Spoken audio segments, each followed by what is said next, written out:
E no vídeo de hoje, vamos conhecer o caso mais antigo, que se tem registro, de um corpo incorrupto na igreja. Quer saber quem é? Fique atento ao vídeo para comigo descobrir mais sobre esse caso, e assiste o vídeo até o fim, que lá no fim vamos rezar juntos. Combinado? Antes eu te convido a deixar o seu like, se inscrever no canal, caso ainda não seja inscrito, ativar o sino das notificações e compartilhar com mais pessoas, que você sabe que se interessam no assunto. O fenômeno dos corpos incorruptos é um fenômeno muito estudado e por muitas vezes pouco compreendido, porém podemos ver como um selo divino da autenticidade da fé católica. Esse assunto muito fascina as pessoas e hoje vamos falar sobre o primeiro caso que se tem registro na igreja. O primeiro caso que se tem registro do fenômeno da incorruptibilidade foi a de Santa Cecília, a padroeira dos músicos.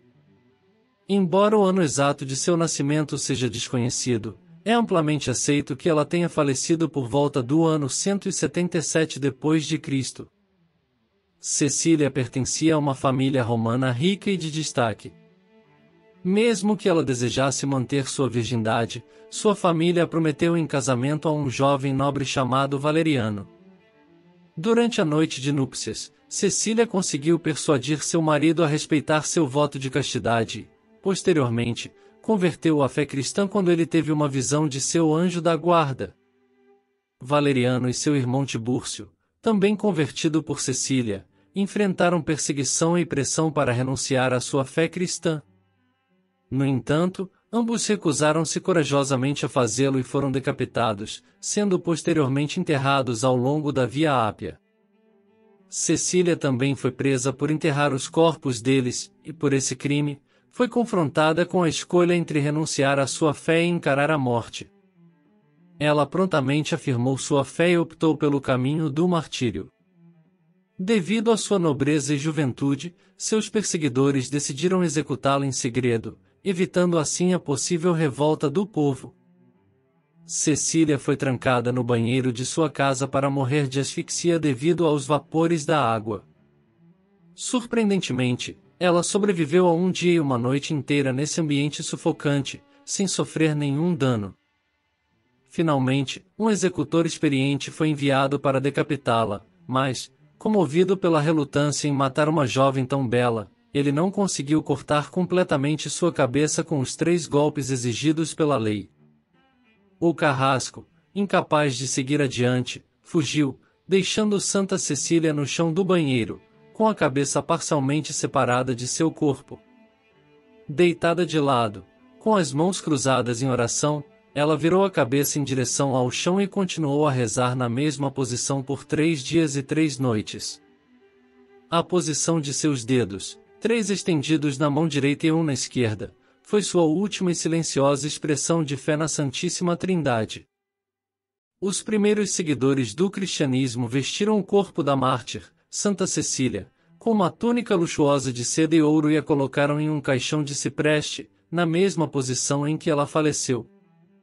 Aos seus pés, foram dispostos os mantos e panos de linho usados para absorver o seu sangue.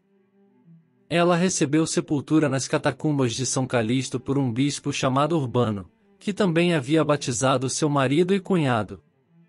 No ano de 822, durante um período de restauração da igreja dedicada à sua memória, o Papa Pascoal I desejou transferir os restos da santa para um local de destaque em sua catedral. No entanto, ele enfrentou dificuldades para localizar o túmulo. Foi então que Santa Cecília apareceu a ele em uma visão extraordinária durante suas orações e indicou o local exato de seu corpo. A relíquia foi encontrada exatamente onde ela havia apontado. O Papa, em seguida, colocou o corpo, juntamente com os ossos de seu marido e cunhado, bem abaixo do altar da igreja. Por meio de um manto de seda que modestamente cobria seu corpo, os fiéis podiam contemplar o vestido dourado da santa, a ferida mortal em seu pescoço e as roupas manchadas de sangue. 777 anos mais tarde, em 1599, ocorreu uma das exumações mais minuciosamente registradas da história dos santos. O cardeal Paolo Emílio Sfondrati, amigo de São Filipe Neri, comissionou a restauração de partes da basílica. Em 20 de outubro daquele ano, durante as obras perto do altar-mor, foram descobertos 2 sarcófagos de mármore branco que correspondiam à descrição deixada por Pascoal e das urnas que continham as relíquias dos santos mártires. O cardeal ordenou que o sarcófago fosse aberto na presença de testemunhas de alta credibilidade. Ao retirar a cobertura de mármore, encontraram o caixão original de cipreste em um excelente estado de conservação. O prelado, emocionado, ergueu a tampa, revelando o tesouro que havia sido guardado pelos papas Urbano e Pascoal. Os restos mortais foram encontrados na mesma posição em que Santa Cecília havia falecido quase 1500 anos antes. Sob um manto modesto de seda que a cobria, era possível vislumbrar o vestido dourado da santa, a ferida mortal em seu pescoço e as roupas manchadas de sangue. O Papa Clemente VIII foi imediatamente informado da descoberta e enviou o cardeal Baronio para examinar o caso, acompanhado por Antônio Bósio, um renomado explorador das catacumbas de Roma, que deixou valiosos registros sobre essa exumação. Ao olhar através do antigo manto que cobria o corpo, eles notaram que Santa Cecília era de estatura baixa, e sua cabeça estava inclinada para baixo, mas, em respeito à sua santidade, não realizaram mais exames. Bósio registrou sua opinião de que a santa foi encontrada na mesma posição em que havia falecido. O cardeal Sfondrato desejava preservar como memória desse comovente evento um pedaço do tecido manchado de sangue e distribuiu pequenas relíquias a vários cardeais em Roma. Contudo, ao inspecionar o último pedaço, que havia guardado para si, o prelado descobriu que estava aderido ao tecido um pequeno fragmento do osso da santa, que havia sido deslocado pela espada e recolhido inadvertidamente por um cristão primitivo enquanto estancava a ferida da santa mártir. Sfondrato preservou essa relíquia como um tesouro inestimável e a colocou junto com os crânios de São Valeriano, São Tibúrcio e São Máximo, em relicários separados para exposição. O cardeal também decidiu manter um pequeno pedaço do vestido da santa e, enquanto segurava a peça, sentiu as cordas e nós de uma camisa que ela provavelmente usava como cilício. A urna contendo os restos de Santa Cecília foi colocada em uma sala na parte superior da nave da basílica, onde era visível através de uma janela com grades.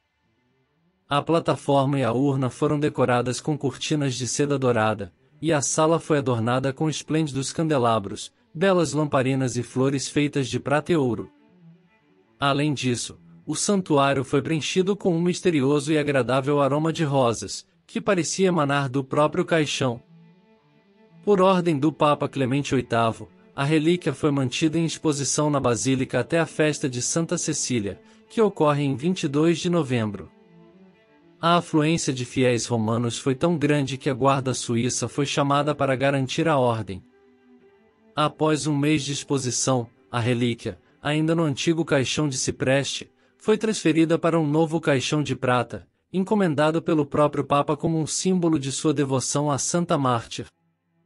Isso aconteceu na presença de 42 cardeais e representantes diplomáticos de várias nações, durante uma missa solene celebrada pelo Papa. O corpo de Santa Cecília foi novamente colocado sob o altar principal. Durante a restauração da Basílica, um talentoso escultor chamado Stefano Maderno, de 1576 a 1636, esculpiu uma notável imagem da santa. Esta estátua é considerada uma das obras de arte mais celebradas e reconhecíveis da Itália. Acredita-se que Maderno tenha representado a santa na mesma posição em que seu corpo incorrupto foi encontrado. A estátua está localizada em um nicho de mármore preto imediatamente em frente ao altar-mor, projetado pelo artista para dar a impressão de um sarcófago aberto. Essa inovação de design de altar foi frequentemente imitada posteriormente. Acredita-se que a Basílica de Santa Cecília tenha sido construída no local onde estava localizada a casa da família da santa.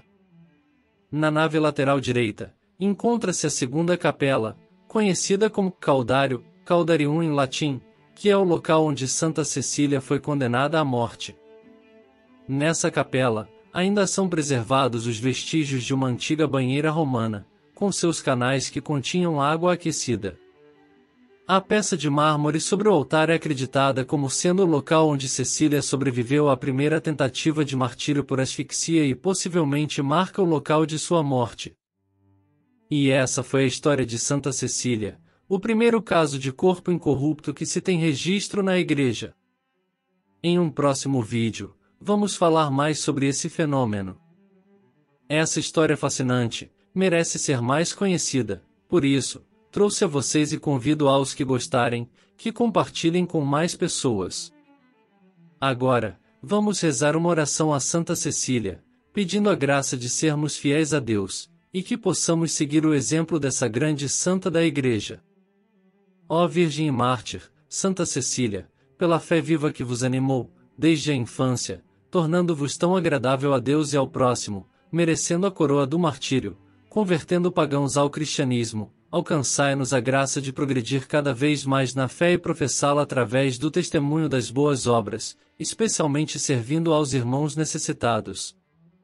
Gloriosa Santa Cecília, que os vossos exemplos de fé e virtude sejam para todos nós um brado de alerta, para que estejamos sempre atentos à vontade de Deus, na prosperidade como nas provações, no caminho do céu e da salvação eterna.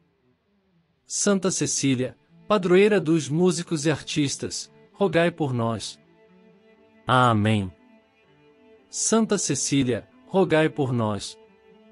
E esse foi o vídeo de hoje. Não se esqueça de deixar o like, se inscrever, ativar o sininho e compartilhar com mais pessoas. Que Nossa Senhora abençoe você imensamente.